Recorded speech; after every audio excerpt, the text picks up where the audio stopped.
Bismillahirrahmanirrahim.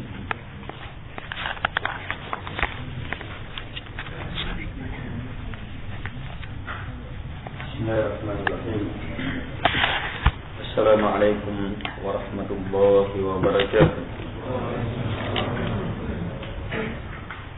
Alhamdulillah nahmaduhu wa nasta'inuhu wa nastaghfiruh wa na'udzu billahi min shururi anfusina wa sayyiati a'malina. May yahdihillahu fala mudilla lahu wa may yudlil fala hadiya lahu. Wa asyhadu an la ilaha illallah wahdahu la syarika lahu wa asyhadu anna Muhammadan 'abduhu wa rasuluh. Ya ayyuhalladzina amanu taqullaha haqqa tuqatih wa la tamutunna illa wa antum muslimun. Ya ayyuhan nasu ittaqu rabbakumul ladzi khalaqakum min nafsin wahidah wa khalaqa minha zawjaha wa batha minhuma rijalan katsiran wa nisaa'a wattaqullaha alladzi tasaaluna bihi wal arham innallaha kana 'alaykum raqiba. Ya ayyuhalladzina amanu ittaqullaha wa qulu qawlan sadida yuslih lakum a'malakum wa yaghfir lakum dhunubakum wa may yuti'illaha wa rasulahu faqad faza fawzan 'azima. Amma ba'd, fa inna asdaqal hadithi kitabullah wa khairal hadi hadi Muhammadin sallallahu alaihi wa ala alihi wa sallam. Syarrul umuri muhdatsatuha wa kullu muhdatsatin bid'ah wa kullu bid'atin dhalalah wa kullu dhalalatin finnar.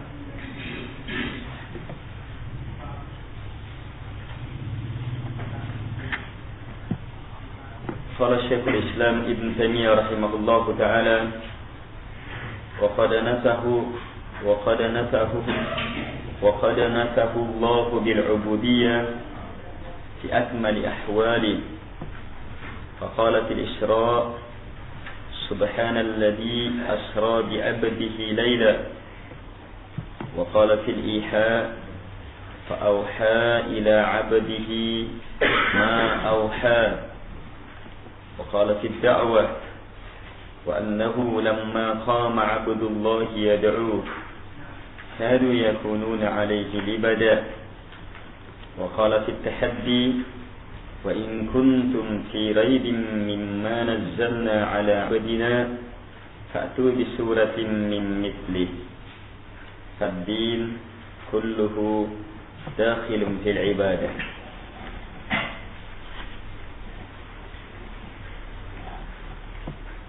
Selanjutnya beliau berkata, dan sungguh Allah Subhanahu wa taala telah mensifati Muhammad sallallahu alaihi wa ala alihi wasallam dengan sifat sebagai hamba, sifat penghambaan pada kondisi-kondisi yang paling sempurna dalam kehidupan beliau sallallahu alaihi wasallam.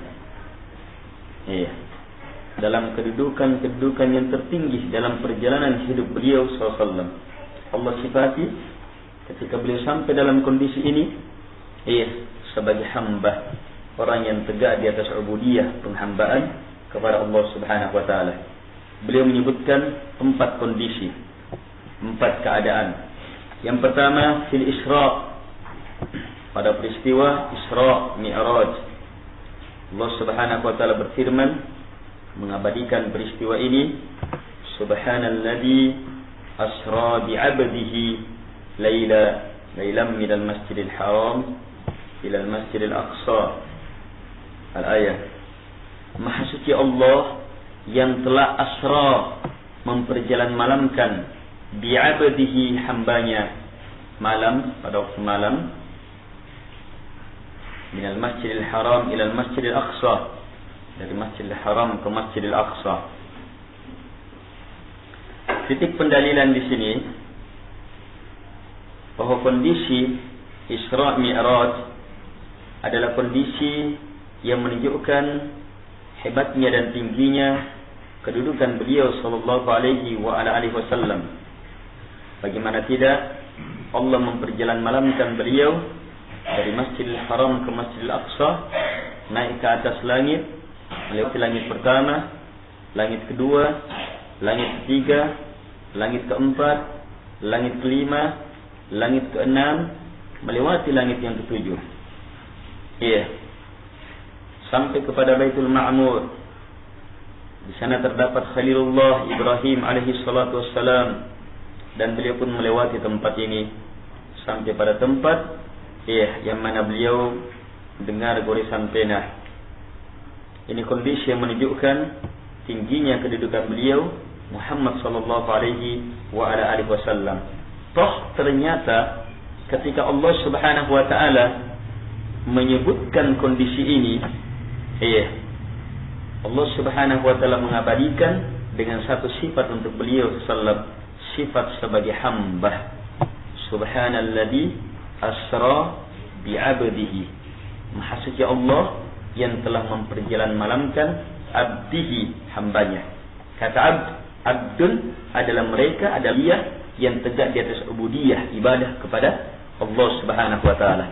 Jelas hal ini menunjukkan bahawa kedudukan seseorang yang tertinggi adalah dengan mengejar ubudiyah itu.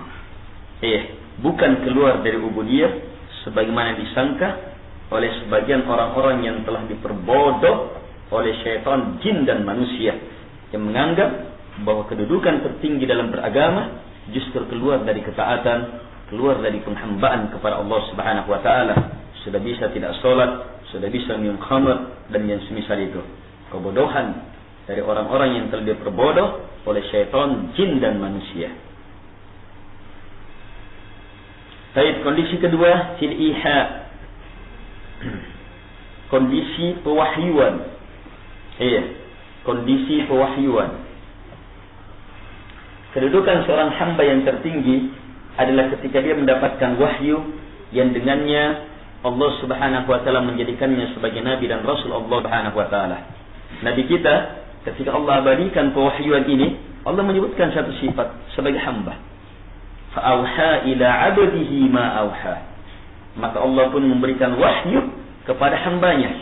Ma auha, apa yang Allah wahyukan kepadanya. Allah tidak sebutkan sifat yang lainnya. Tentunya orang yang akan diberi anugerah besar ini, orang yang akan diberi anugerah besar ini harus disifati dengan sifat-sifat mulia, kan? Allah akan memberi wahyu. Allah memberi wahyu kepada dia yang seperti ini sifatnya, seperti ini kemuliaannya. Harusnya seperti itu kan bahasanya. Harusnya sifat pujian. Dan ternyata sifat pujiannya itu adalah pujian sebagai hamba. Fa'auha ila 'abdihi. Fa'auha ila 'abdihi. Allah pun memberikan wahyu ila 'abdihi, kepada hambanya. Jelas sekali menunjukkan keberadaan seseorang sebagai hamba adalah kedudukan yang sangat dan sangat harus dikejar. Bodoh besar, ketololan besar, kedunguan berat ketika hamba, ketika seorang ciptaan Allah Subhanahu wa taala keluar dari nilai-nilai ubudiyah, keluar dari nilai-nilai ibadah itu. Baik, kondisi ketiga, fi da'wah. Kondisi dakwah, terutusnya beliau sallam untuk berdakwah. Kondisi ini adalah kondisi yang menggetarkan alam semesta. Sebab kondisi ini yang paling dinanti oleh kalangan orang-orang yang terbaik dan orang yang paling jahat di muka bumi ketika itu. Kondisi dakwah, terutusnya beliau untuk berdakwah, menyampaikan dakwah. Saya katakan yang terbaik di muka bumi ketika itu sebelum Nabi diutus adalah agama yang terakhir, agama Allah, agama Nabi Isa alaihi salatu wassalam. Agama yang terakhir adalah agama Nabi Isa alaihi salatu wassalam. Dan di akhir-akhir agama Nabi Isa alaihi salatu wassalam, masih terdapat 1-2 orang, mereka-mereka yang berada di atas ketauhidan, di atas penghambaan yang benar dari apa yang dibawa oleh Nabi Isa alaihi salatu wassalam, walaupun mereka mengakui kehancuran, agama ini di tengah banyak umat Nasara. Ini dapat kita lihat dalam kisah keislaman Salman Al-Farisi radhiyallahu anhu, dan kita telah bacakan kisah ini. Bagaimana tiap-tiap guru beliau, orang-orang Nasara yang berada di atas tauhid, Nabi Muhammad SAW diutus. Mewasiatkan kepada guru yang satu dan guru yang satunya. Setiap guru hanya mengetahui satu guru. Dia tidak mengetahui lagi katanya yang berada di atas agama ini kecuali satu orang. Kamu pergi ke sana. Guru yang satu juga ketika akan meninggal, wasiatnya hanya kepada satu orang yang dikenal. Sampai akhirnya guru yang terakhir dia mengatakan tidak ada lagi yang saya ketahui di alam ini kecuali hanya kamu sekarang sudah berada di zaman kenabian. Melalui ilmu yang ada dalam kitab yang Allah turunkan kepadanya, dia tahu ini zaman kenabian. Disebutkan sifat-sifatnya Nabi Muhammad, tempat kelahiran Nabi Muhammad. Nabi Muhammad diutus di Mekah dan nanti akan hijrah ke Madinah. Disebutkan sifat-sifatnya. Upayakan bisa sampai ke sana. Ini jelas menunjukkan bahwa Nabi SAW dinantikan dan dinantikan. Bahkan salah seorang pemuka agama Yahudi, salah seorang, kalau saya tidak salah namanya Ibnu Jayyiban, salah seorang pemuka agama Yahudi, meninggalkan negerinya yang penuh dengan kenikmatan, penuh dengan ketentraman. Dia dimuliakan di sana, dia dibesarkan di sana, kehidupan yang penuh dengan kemakmuran. Negeri Syam ketika itu, negeri yang penuh dengan kebaikan, berkah, sebab di sana pusat ahli kitab. Tapi dia tinggalkan sebab apa? Sebab dia menanti Nabi ini, terutusnya Nabi ini, dakwah Nabi ini. Hanya dia meninggal sebelum Nabi Muhammad SAW diutus. Dia meninggal sebelum Nabi Muhammad SAW diutus. Hanya sebelum dia meninggal, dia sebutkan sebabnya. Kenapa sampai dia datang di negeri yang penuh dengan kelaparan, penderitaan, kepanasan. Katanya menanti Nabi. Berarti terutusnya beliau ini adalah sesuatu yang dinantikan. Demikian pula malaikat. Ketika Nabi di perjalanan malangkan Isra Mi'raj, malaikat-malaikat ketika mengetahui Nabi terutus langsung mengatakan, apakah dia telah diutus? Benarkah dia telah terutus? Mereka menantikan. Manusia yang terjahat pun menantikan perkara ini. Dajjal la'natullah alaih. Dalam peristiwa terdamparnya Tamimud Dari radhiyallahu anhu dalam Sahih Muslim. Seorang musyrik, seorang sahabat yang ketika musyrik dalam perjalanan laut terdampar di pulau, dan di pulau itu dia menjumpai seekor binatang yang berbicara. Ini bukan film kartun ya, nyata dan nyata. Tapi yang suka nonton film kartun tidak terlalu bersemangat berita ini. Atau yang suka baca komik dan terpengaruh dengannya.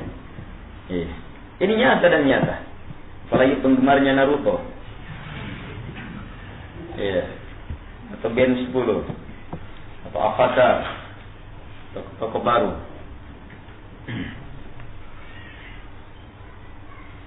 Ini nyata, dia berbicara dan mengajak sahabat Tamim untuk menjumpai seseorang yang menanti berita. Dia menjumpai seseorang yang terbelenggu di dalam gua, matanya cacat satu. Dia ingin berita dari negeri Arab. Apa yang dia tanyakan? Apa inti pertanyaannya? Inti pertanyaannya adalah terutusnya Nabi yang terakhir. Ingin tahu ini, terutusnya Nabi yang terakhir.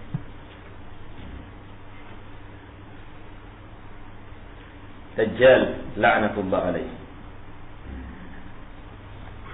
Ini berita heboh, berita besar. Demikian pula ketika Nabi SAW terutus, disebutkan dalam sirah Nabi SAW dan hadis ini sahih, keterangan ini sahih. Ketika Nabi SAW terutus, maka apa? Langit-langit yang biasanya longgar, mudah, syaitan jin mencuri berita di atas, mencuri berita di atas di langit, maka ternyata terjaga rapat dalam rangka terjaganya wahyu yang turun. Begitu terutus berarti wahyu turun, harus terjaga. Mereka pun dilempar dirajam dengan bintang-bintang yang membakar mereka. Heran mereka, terjadi keanehan. Semua jin langsung lapor kepada bosnya, Iblis la'anatullah alaihi. Dan telah terjadi kesimpulan, diambil kesimpulan bahwa ada sesuatu yang terjadi di muka bumi. Maka bertebaran mereka di seluruh pelosok dunia mencari apa yang terjadi. Akhirnya mereka menjumpai Nabi SAW menyampaikan ayat Al-Quran, atau menyampaikan sementara sholat membacakan ayat Al-Quran. Ini dia yang menjadi sebab. Terus Nabi SAW menggemparkan betul. Itu pun ketika Allah menjelaskan kondisi terutusnya beliau, satu sifat Allah untuk beliau sallam, sifat sebagai hamba. Wa annahu lamma qama abdullah yad'u, dan sungguh tak kala Abdullah hamba Allah tegak yad'u berdakwah. Kanu yakununa alaihi libada. Betul-betul mereka sepakat untuk mengupayakan kebinasaan, memboikot, menghalangi beliau SAW. Ini di awal dakwah. Jamaah yang dimuliakan oleh Allah Subhanahu wa taala. 3 kondisi yang sangat luar biasa. Peristiwa terangkatnya Nabi di atas semuanya. Peristiwa pewahyuan yang merupakan kondisi yang sangat agung bagi seorang hamba, dan peristiwa tegak di atas dakwah. Kemudian kondisi yang terakhir, kondisi tantangan. Allah menantang. Allah menantang orang-orang musyrik. Tentunya dalam menantang ini yang dijagokan, yang diunggulkan harus yang mulia kan? Akan disebutkan sifat-sifat mulianya, Ternyata Allah ketika menyebutkan hamba yang Allah muliakan, Allah sebutkan sifat sebagai hamba. Allah Subhanahu wa taala berfirman, "Wa in kuntum fi raibin mimma nazzalna 'ala 'abdina fa'tu bi suratin min mithlihi wad'u syuhada'akum min dunillah." Sampai akhirat, jika kalian ragu terhadap apa yang telah kami turunkan kepada hamba kami, maka datangkan satu surah yang semisal. Panggil seluruh pembantu kalian. Ini ditantang oleh orang masyarakat Arab yang sampai kepada puncak kehebatan berbahasa. Kalau orang-orang Arab sekarang, itu tidak semuanya tahu bahasa Arab yang benar. Orang Arab tidak semuanya tahu bahasa Arab yang benar. Jangankan orang Arab,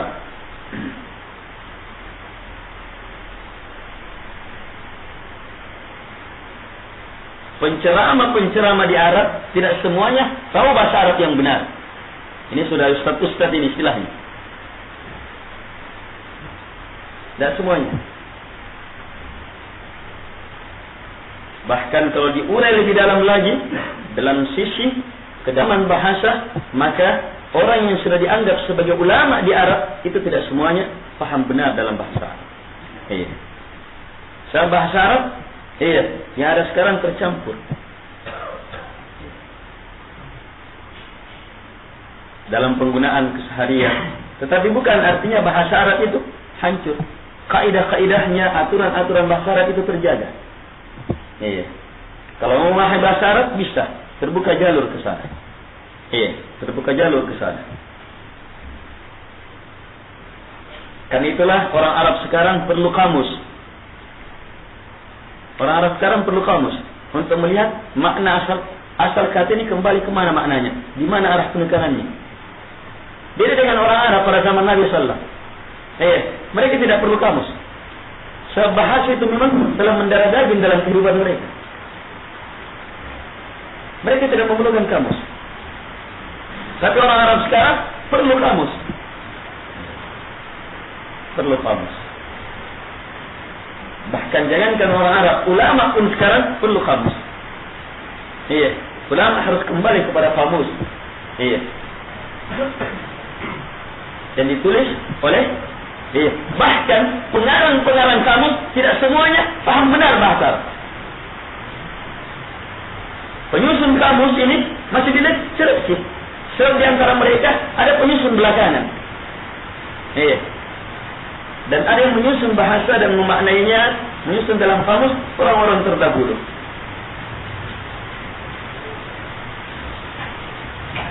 Pada saat puncak kehebatan bahasa Arab ini, Allah tantang mereka untuk mendatangkan surah yang semisal.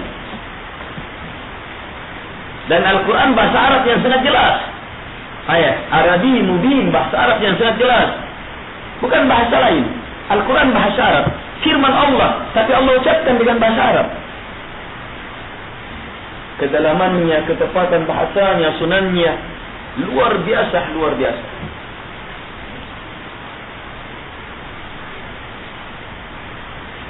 Suruh datangkan yang sisanya, dan mereka ta'adud. Tidak ada yang mampu. Apalagi sekarang. Apalagi sekarang, tidak akan ada yang bisa.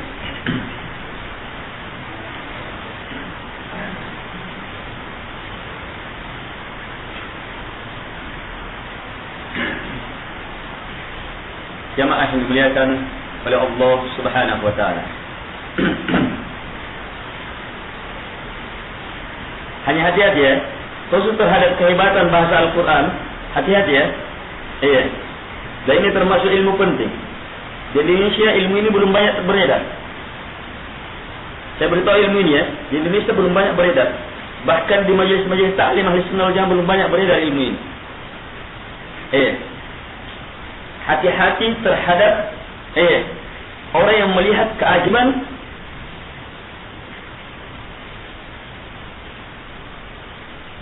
dari ciptaan Allah atau yang semacam itu dalam pengetahuan alam ini, kemudian melihat kecocokannya dengan ayat-ayat Al-Quran.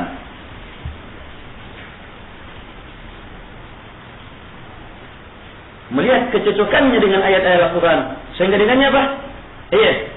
Orang-orang pun semakin kagum terhadap ayat Al-Quran. Sampai di sini benar, bagus. Tindakan selanjutnya, di sini banyak yang keliru. Akhirnya apa? Mengurai tafsir ayat Al-Quran melalui ilmu pengetahuan itu. Salah uraian selanjutnya. Dia kembalikan tafsir ayat Al-Quran kembali kepada teknologi dan yang semisal itu. Tidak. Salah. Langkah selanjutnya salah. Keajaiban Al-Quran bisa dilihat dari mana sih? Dari segala sisi. Bisa dilihat. Tetapi menafsirkan Al-Quran sesuai dengan ilmu pengetahuan sekarang salah. Sebab ilmu pengetahuan itu berkembang. Kalau ditafsir dengan ilmu pengetahuan sekarang, berarti apa? Al-Quran nantinya tidak akan terpakai. Sebab ilmu pengetahuan selanjutnya akan berkembang. Hati-hati ya. Dan orang tertipunya dari siapa? Dari sisi kehebatan. Itu banyak penelitian seperti itu. Orang-orang Eropa mengembangkan ilmu ini.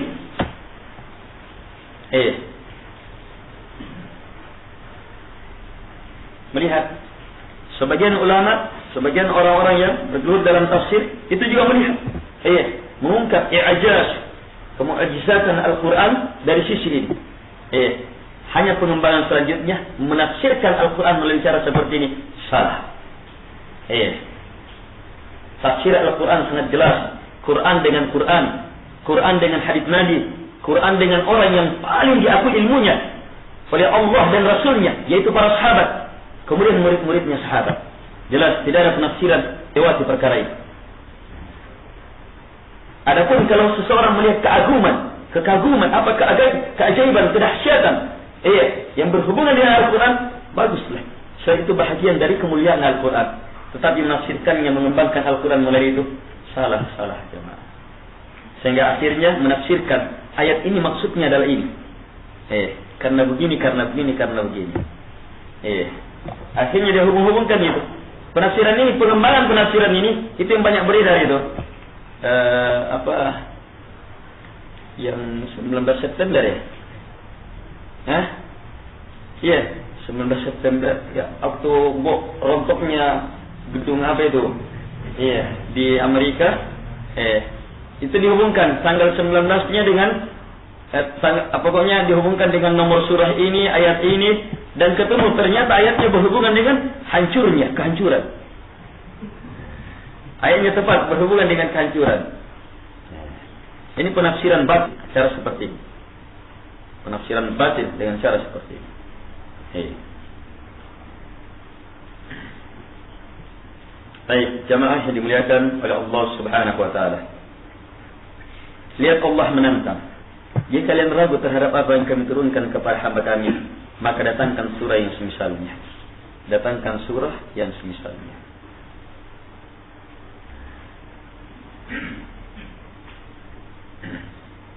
Sayyid, lihat titik pembahasan kita. Nazzalna ala abdina, dari apa yang telah kami turunkan ala abdina kepada hamba kami. Allah, tentunya di sini kan posisi pujian kan? Iya. Ayo, kalau kalian ragu terhadap apa yang kami turunkan kepada, ini posisi pujian ini. Iya. Ternyata untuk pujian ini Allah hanya menyebutkan satu pujian, abdina, sebagai hamba. Kenapa? Sebab pujian sebagai hamba melingkup semua pujian. Melingkup semua pujian. Iya. Orang yang sholat, orang yang berpuasa, orang yang bersedekah, orang yang haji, orang yang ini, semua penghambaan sudah masuk pada kata hamba. Sudah masuk pada kata hamba. Baik. Dengan demikian selesai beberapa uraian ayat-ayat hadis yang menjelaskan kedudukan. Ya, kalau kita lihat ayat-ayat ini menjelaskan kedudukan ibadah itu, di dalam Islam, bagaimana mulianya orang-orang yang tegak di atas ibadah ini, kedudukannya di sisi Allah Subhanahu wa taala. Selanjutnya Syekh menegaskan, "Fad-dinu kulluhu dakhilun fil ibadah." Lihat pembahasan kita sudah berapa jenjangnya? Pertama, sebab dikarangnya kitab. Iya kan?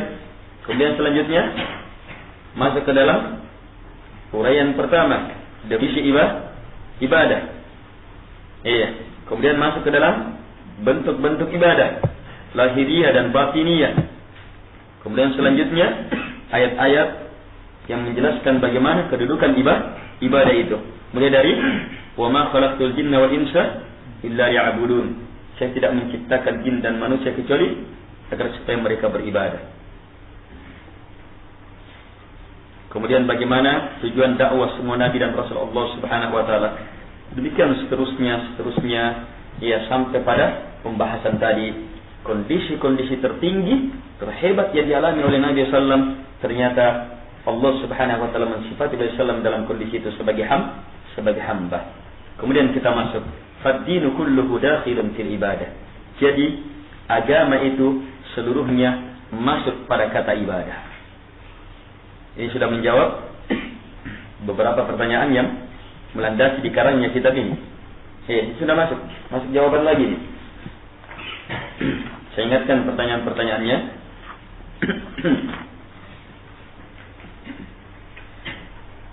Sehubungan dengan firman Allah Subhanahu wa taala, ya ayuhan nasu ubudu rabbakum.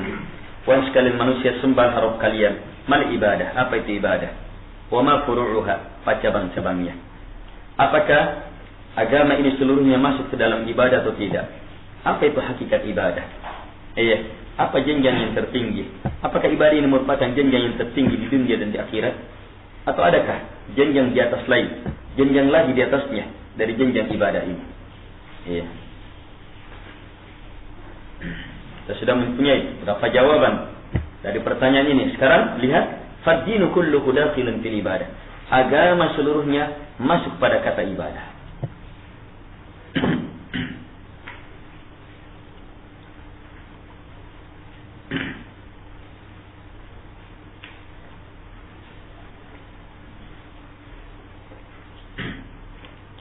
Agama seluruhnya masuk pada kata ibadah.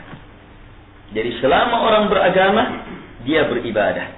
Harus berada di atas ibadah. Kalau tidak beragama.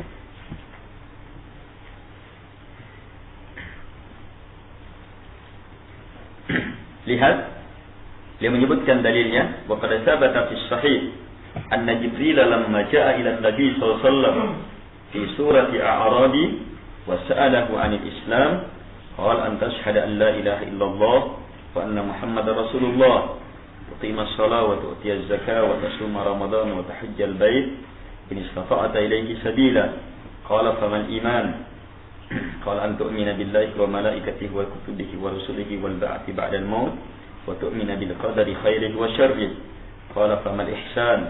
قال أن تعبد الله كأنك تراه فإن لم تكن تراه فإنه يراك. ثم قال في آخر الحديث هذا جبريل جاءكم يعلمكم دينكم فجعل هذا كله في الدين.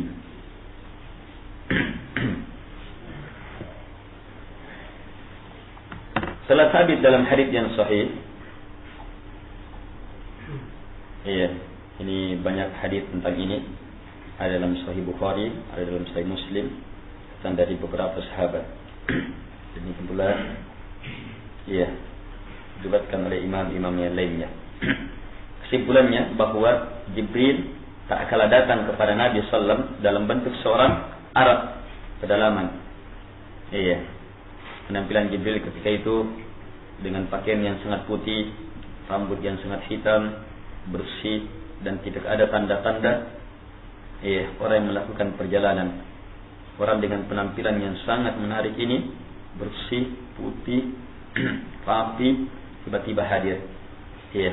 Kemudian ternyata sahabat yang hadir di situ tidak ada yang mengenal orang ini. Tentunya kalau tidak dikenal, orang jauh.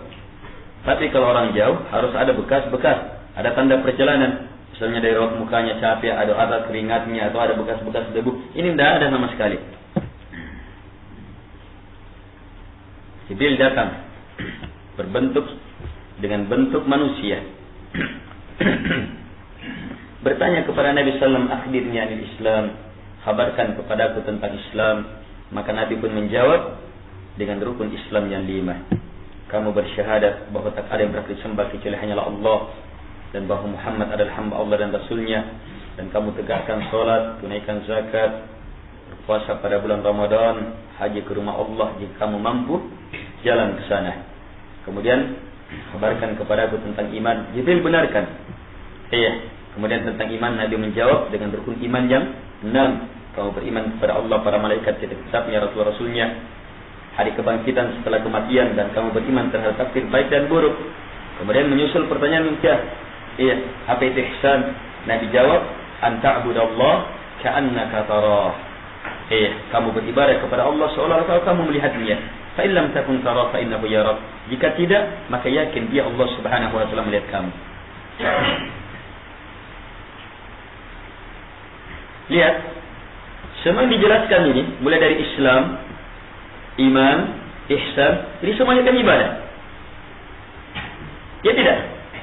Ini ibadah ini. Apa definisi ibadah lewat? Semua yang Allah cintai, Allah hidayah. Ada ke dalam Allah yang namanya Islam. Ini dia rukunnya. 5 rukunnya. Saya bukan semuanya, rukunnya 5. Semua rukun ini ibadah. Kemudian Allah hidayah iman, ini rukunnya 6. Semuanya ini ibadah, Allah cinta, Allah hidayah. Kemudian puncaknya lebih hebat dari itu ihsan. An ta'budallah, kamu beribadah kepada Allah. Kamu beribadah kepada Allah dalam jenjang seolah-olah kamu melihatnya. Jika tidak, jika kamu belum mampu melihatnya, maka sungguh dia melihat kamu, yakin dia melihat kamu.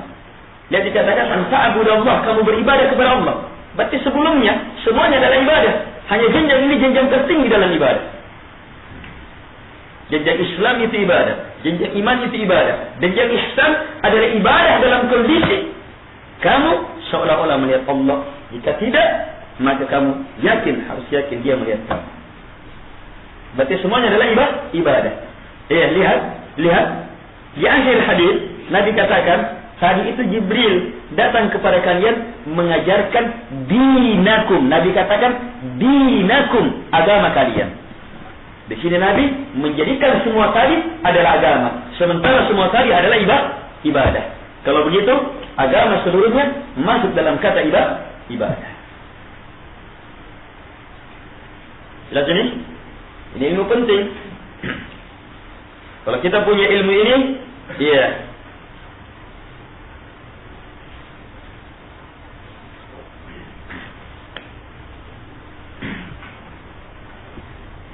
banyak pemanfaatannya. Kadang ketika menggunakan kata ibadah, Iya.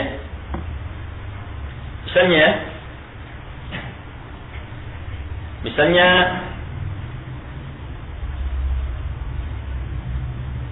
terhadap orang yang menganggap merayakan Maulid, memperingati Maulid Nabi sallallahu ini bukan ibadah. Kenapa dikatakan bukan ibadah? Supaya tidak dijerumuskan masuk ke dalam. Kalau ibadah harus ada dalilnya, kalau tidak ada dalilnya maka tidak. Dikatakan ini bukan ibadah. Jangan gunakan kata ibadah, gunakan kata din, agama. Dia tidak akan bisa lepas. Tapi dia agama. Kalau dia bilang bukan agama, ya terus kenapa kamu masukkan dalam agama Islam? Kenapa semua orang mengatakan ini perayaannya agama Islam ini? Iya, ini kegiatan rutinitasnya agama Islam. Dia tidak akan bisa lepas dari kata agama, din. Sementara din adalah ibadah. Dia tidak akan bisa lepas. Sebenarnya ucapan-ucapan itu permainan kata. Karena dikatakan syiar. Iya. Apa syiar itu bukan merupakan perkara agama. Justru kalau dibilang syiar, dia sudah masuk perangkap yang sangat besar sudah. Kalau dia mengatakan syiar, berarti apa? Dia betul-betul melakukan bid'ah besar. Sebab syiar itu adalah ibadah besar. Yang dikatakan syiar dalam agama itu sudah merupakan ibadah besar. Sebab syiar itu ibadah yang betul-betul mewakili semua ibadah. Itu dikatakan syiar. Wa may yu'azzim sya'airallah fa innaha min taqwal qulub. Siapa yang membesarkan syiar-syiar Allah, maka sungguh betul-betul perkara yang merupakan ketakwaan hati. Dan kalau kamu menganggap ini syiar, berarti ini perkara besar dalam takwa. Dan takwa itu perintah dan larangan. Melaksanakan perintah, meninggalkan larangan. Yang dimaksudkan dalam ayat ini adalah syiar-syiar, adalah simbol-simbol besar dalam haji. Kalau sehubungan dengan ayat ini, walaupun makna syiar itu lebih umum. Dan kalau kamu masukkan yang sebagai syiar, berarti apa? Kamu betul-betul telah membuat bid'ah besar.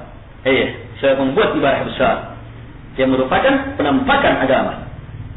Yang tidak pernah dilakukan, dicontohkan oleh Nabi SAW. Kemanapun larinya. Sebenarnya mereka sudah tahu bahwa ini tidak ada. Makanya kadang-kadang sudah terdengar itu kalimat. Sebenarnya ini tidak ada, tidak pernah dicontohkan oleh Nabi.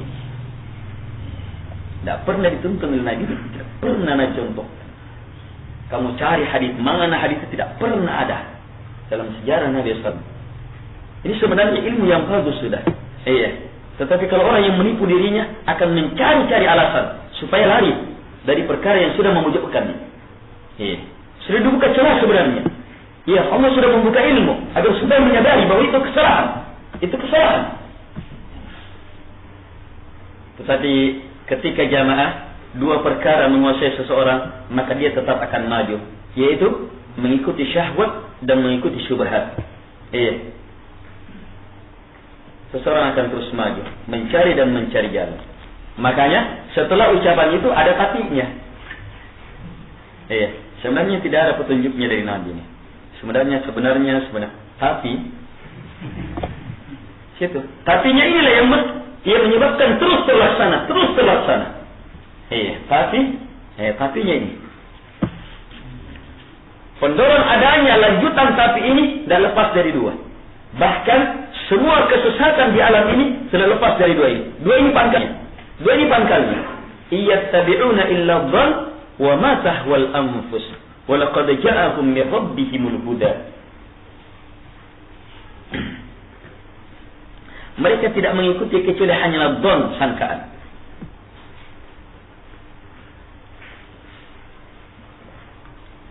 Wa ma tahwal anfus. Yang kedua, apa yang merupakan tahwa, kecenderungan dirinya.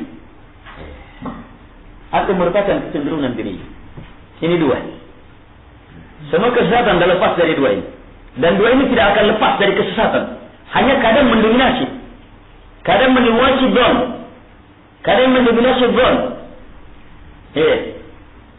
Dia melakukan kesalahan itu karena apa?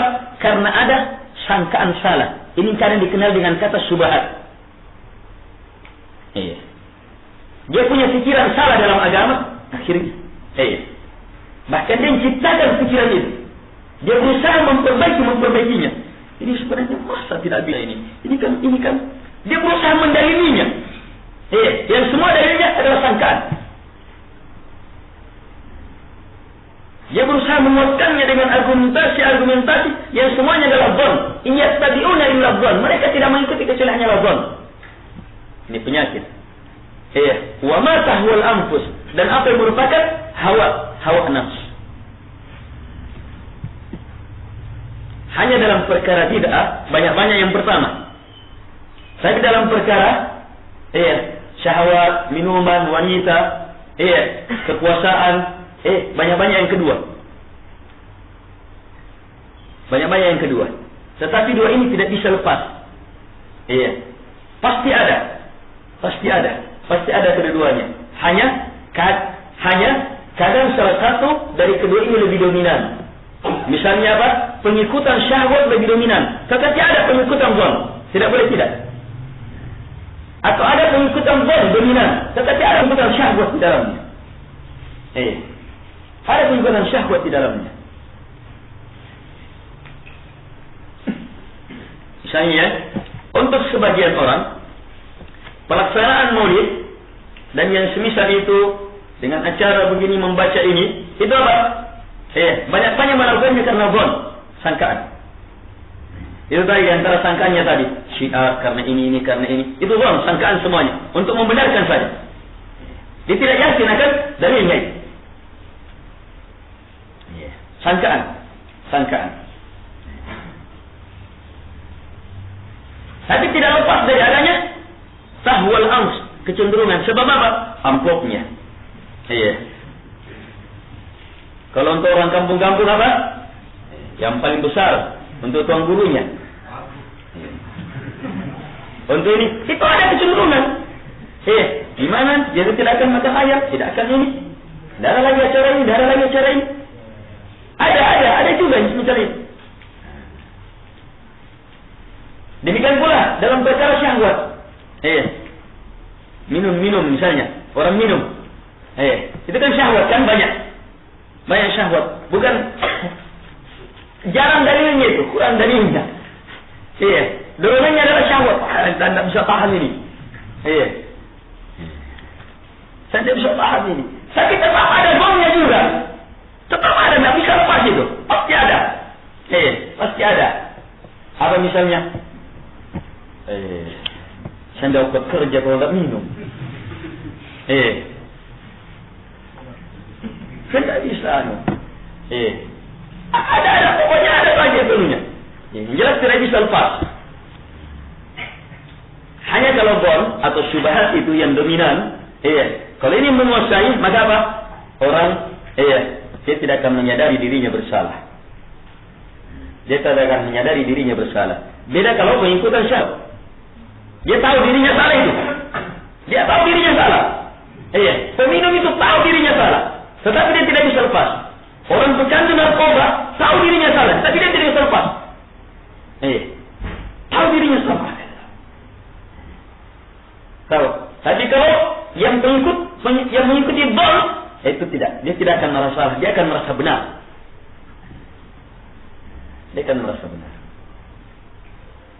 Iyattabi'una illa dhon wa ma tahwal anfus. Wa laqad ja'ahum min rabbihimul huda.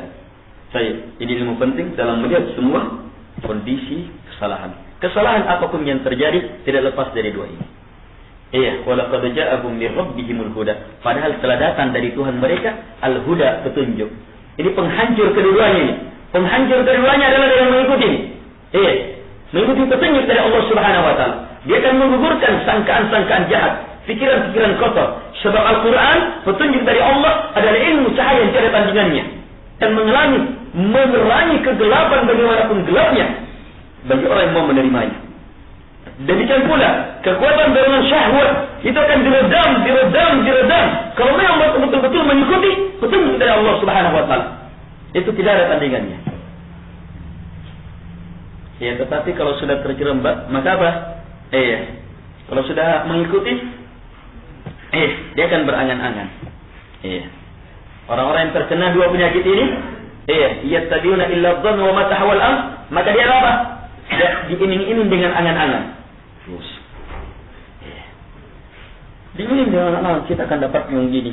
Kita akan, ini perjuangan, ini, pengorbanan. Terus, walaupun sudah banyak kesalahan nampak, tapi tetap. Kan itu lihat ayat selanjutnya. Walaqad ja'ahum min rabbihimul huda am lil insani ma tamanna. Falillahil akhiratu wal ula. Apakah bagi manusia apa yang diangan-angankan? Padahal hanya milik Allah dari awal, yang awal sampai akhir. Miliknya Allah. Kenapa disebutkan am lil insani ma tamanna? Setelah Allah menyebutkan dua pengikutan ini. Sebab kondisi orang yang mengikuti dhan dan hawa nafsu itu berada dalam kondisi diiming-iming dengan angan-angan terus. Ini terus ada itu. Ada sesuatu yang sudah diikat yang dianggap di situ keberhasilan. Kita sudah lihat begini, ini sudah berhasil. Ini terus itu.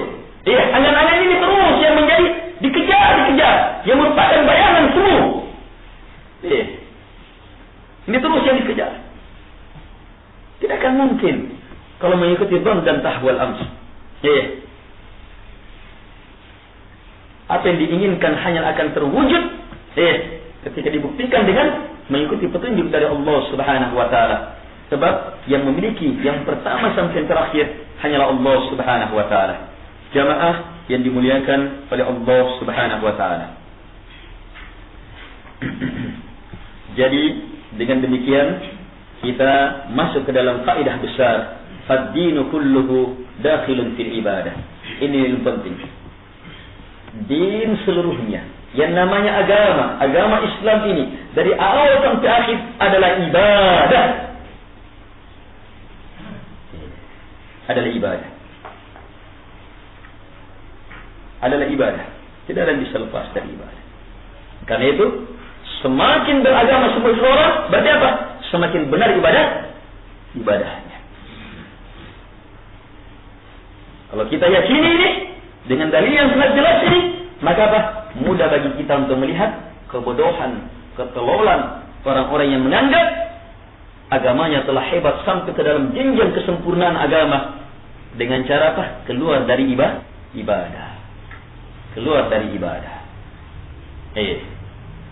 Sebagaimana banyak pada beberapa tarekat di Indonesia berkembang.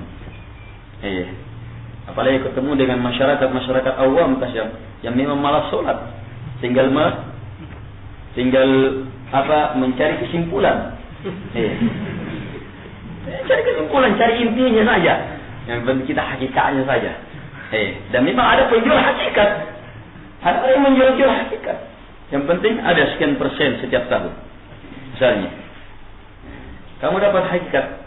Hakikatnya adalah ini. Kalau kamu sudah pegang ini, sudah. Al-Quran dan hadis Nabi tidak perlu lagi. Itu kulit.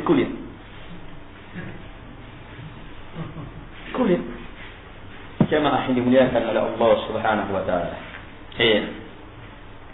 Hanya mengherankan kalau orang bodoh, orang pedalaman yang seperti ini, ya memang dangkal dipenuhi dengan pikiran-pikiran praktis. Tapi yang menjadi pengikut seperti ini ternyata juga orang-orang bertitel, orang-orang mempunyai pejabat. Ini mengherankan jamaah yang dimuliakan oleh Allah Subhanahu wa taala. Ini membuktikan kepada kita bahwa kejahilian dalam agama itu betul-betul mengerikan. Dia akan menjilas orang yang berakal dan yang tidak berakal, orang yang berpangkat dan tidak berpangkat, orang yang kaya maupun orang yang miskin. Dia akan dijilas ketika bodoh terhadap agama. Dan di sini sangat jelas siapa yang memiliki agama, dia akan mulia dalam kedudukan apapun juga. Ketika dia miskin, dia akan mulia dengan agamanya. Agama akan memuliakan dia melalui kemiskinan. Ketika dia kaya, maka dengan kekayaannya dia akan mulia. Agama akan memuliakan dia dengan kekayaannya. Agama memuliakan dia.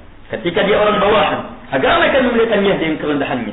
Ketika orang yang tinggi, punya jabatan, agama akan memuliakan dia melalui jabatannya. Tapi sebaliknya, kapan tidak ada agama, maka semua itu akan menjadi sebab rendah dan hinanya seseorang.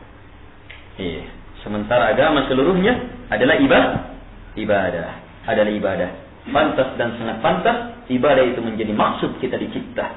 Bersyukur jamaah, Allah cipta kita untuk menjadi hamba-hamba Allah Subhanahu wa taala, dan sangat kita bersyukur sebab kita tercipta dalam kondisi agama pengajar ibadah yang tiada tandingannya telah Allah sempurnakan, agama Islam yang dibawa oleh Muhammad SAW dengan kitab suci yang tiada tandingannya, Al-Quranul Azim. Baik, ini dalil pertama beliau. Kemudian beliau akan mengurai lagi kenapa din dan ibadah itu bertemu. Hanya akan beliau urai selanjutnya dalam pembahasan bahasa. Ini termasuk pembahasan bahasa yang banyak ulama tidak memahami bahasa ini. Kata din itu banyak orang tidak paham. Sekarang apa itu din? Karena luasnya cakupan din. Apa itu ibadah? Ini penggunaan kata ini. Kata din, kata ibadah. Sampai-sampai beberapa pakar itu ketika melihat kata din ini pusing melihat luasnya kata din ini. Apa, bagaimana mendefinisikannya? Sementara untuk orang-orang terdahulu mudah bagi mereka untuk memahaminya. Lihatlah perbedaan bahasa zaman dahulu dengan zaman sekarang. Ini melahirkan perbedaan apa? Perbedaan dalam sikap terhadap ayat Al-Quran dan hadits Nabi SAW.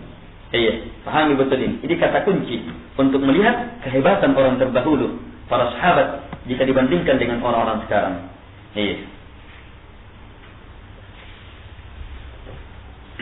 Saya tutup dengan satu kisah yang sering kita dengar agar supaya kita semakin yakin bahwa paham mereka terdahulu melahirkan sikap yang berbeda dengan kita. Kenapa sikap berbeda? Keagamaan mereka berbeda dengan kita karena paham mereka sangat dalam, sangat luar biasa, beda dengan paham kita. Kisah keislaman Dimad. Sahabat Dimad dari suku Azad Shanu'ah.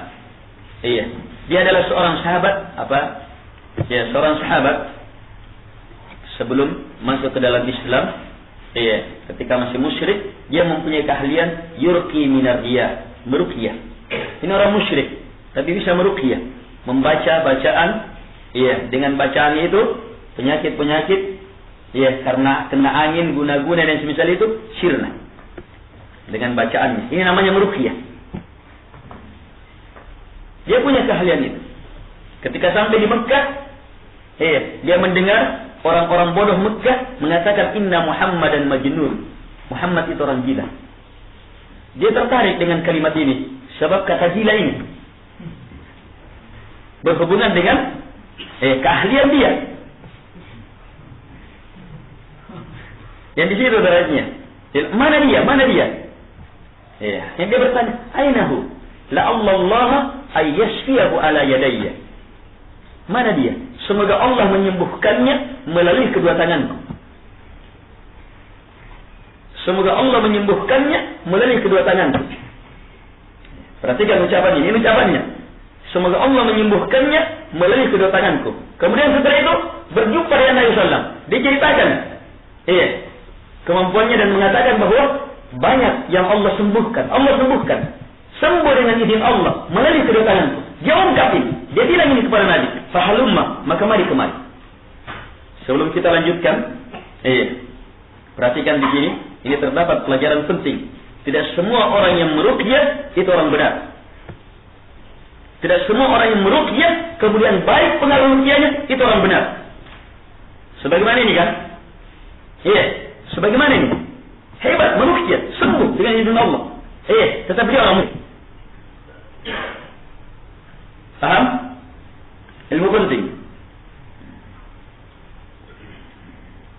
Yang kedua, banyak orang yang meruqyah kalah dengan orang musyrik ini. Sahabat yang ketika dia masih musyrik. Sahabat ini mengatakan apa? Allah yang menyembuhkan. Dia tidak pernah mengatakan dirinya menyembuhkan. Sementara sekarang seorang kiai banyak meruqyah. Jangankan mengatakan menyembuhkan, dia bisa memindahkan penyakit. Memasukkannya ke kambing yang sebesar itu. Dukun kalau seperti ini katanya. Bukan kiai, tai. Kotoran dalam agama yang sebesar ini. Kalau betul-betul memahami sifat ini nih, siapa yang betul-betul mau mengambil sifat memindahkan penyakit, ini sifat Allah ini. Mengerikan ini kalau ada yang mengaku sebesar ini. Kalimat yang betul-betul menjijikkan. Jadi jangan terkecoh dengan semisal ini.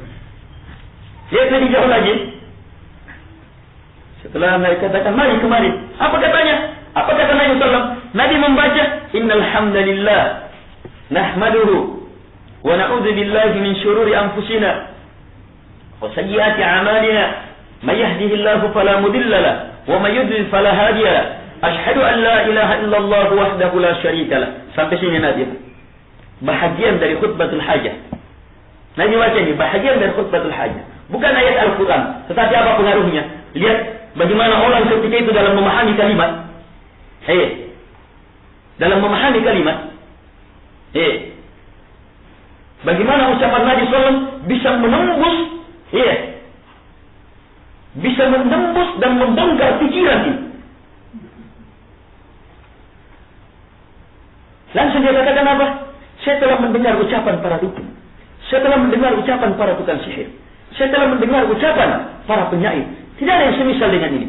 Sini tanganmu, saya bayatkan Islam.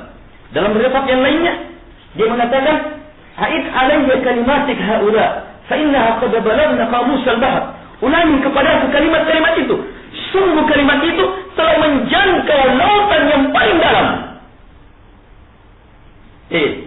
Menjangkau, melewati lautan yang paling dalam. Ini dia pahami dari kalimat Nabi sallallahu. Padahal belum ayat-ayat Al-Quran.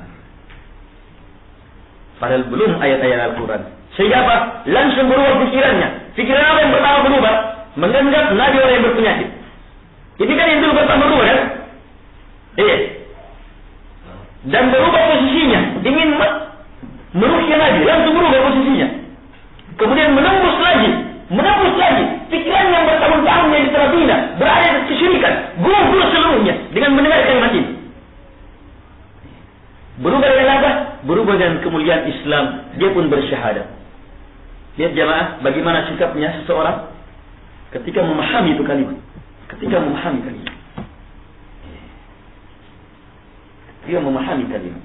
Makanya jangan heran ketika membaca sejarah para sahabat, para ulama yang kadang membaca dan mengulangi satu ayat. Sebab dia sampai ke dalam pendalaman ayat ini yang dalam.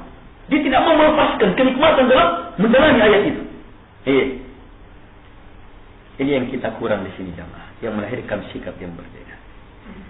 Kalau kita pahami ini, maka jalur perbaikan umat adalah dengan berilmu, memahamkan ilmu, membuka jalur ini, membuka pintu ini, supaya orang masuk. Walaupun jamaah untuk mengimbangi ilmu sahabat itu betul-betul memerlukan perjuangan yang sangat besar. Tetapi tidak tertutup kemungkinan ada orang-orang yang bisa mengimbangi beberapa sahabat. Tetapi dalam tinjauan umum, secara umum, masyarakat sahabat tidak akan pernah terkalahkan kemuliaannya oleh masyarakat manapun yang pernah ada di muka bumi. Sebelumnya dan setelahnya. Dalam tinjauan umum. Tapi dalam tinjauan orang per orang, memungkinkan. Ada orang sekarang yang mengalahkan keutamaan satu atau dua orang sahabat dari kalangan sahabat. Tetapi selamanya tidak akan pernah ada yang mengalahkan kedalaman ilmu dan kedalaman iman Abu Bakar As-Siddiq radhiyallahu anhu, kemudian Umar, kemudian Utsman, kemudian Ali radhiyallahu anhu, dan beberapa sahabat-sahabat besar yang ahli dalam berbagai bidang ilmu agama. Jamaah yang dimuliakan oleh Allah Subhanahu wa taala. Karena itulah jalur ilmu itu adalah dengan kembali kepada mereka, mengikuti mereka. Itu jalur ilmu. Bukan mengikuti perasaan masing-masing, bukan mengikuti mimpi, bukan mengikuti kelompok masing-masing, bukan mengikuti pesantren masing-masing, bukan mengikuti pimpinan partai masing-masing. Tidak, tapi kembali kepada mereka. Itu jalur ilmu. Ulama yang sebenarnya adalah ulama yang mengajak dengan ilmunya kembali kepada mereka, menuntun dengan ilmunya, membuka jalur supaya kembali kepada mereka. Ini ulama yang sebenarnya. Kalau ada orang yang berilmu, ada tokoh yang hanya mengajak agar supaya kembali kepada ilmunya, kembali kepada pikirannya, maka dia tidak akan mengajak kepada jalan yang benar. Iya, dia tidak akan pernah mengajak kepada jalan yang benar. Harus kembali kepada asal itu. Ini yang dipuji dan inilah yang Allah ridai. Was-sabiquna al-awwalun minal muhajirin wal ansar walladzina tabauhum bi ihsan radhiyallahu anhum wa radu an. Iya, sampai akhir ayat. Orang-orang yang pertama masuk dalam Islam dari kalangan muhajirin dan ansar. Langsung sebut nama. Muhajirin dan ansar. Orang selanjutnya Allah sebutkan sifat walladzina tabauhum bi ihsan, dan orang-orang yang mengikuti mereka dengan cara yang terbaik, mengikuti ilmunya, mengikuti jalurnya, amalannya, dakwahnya.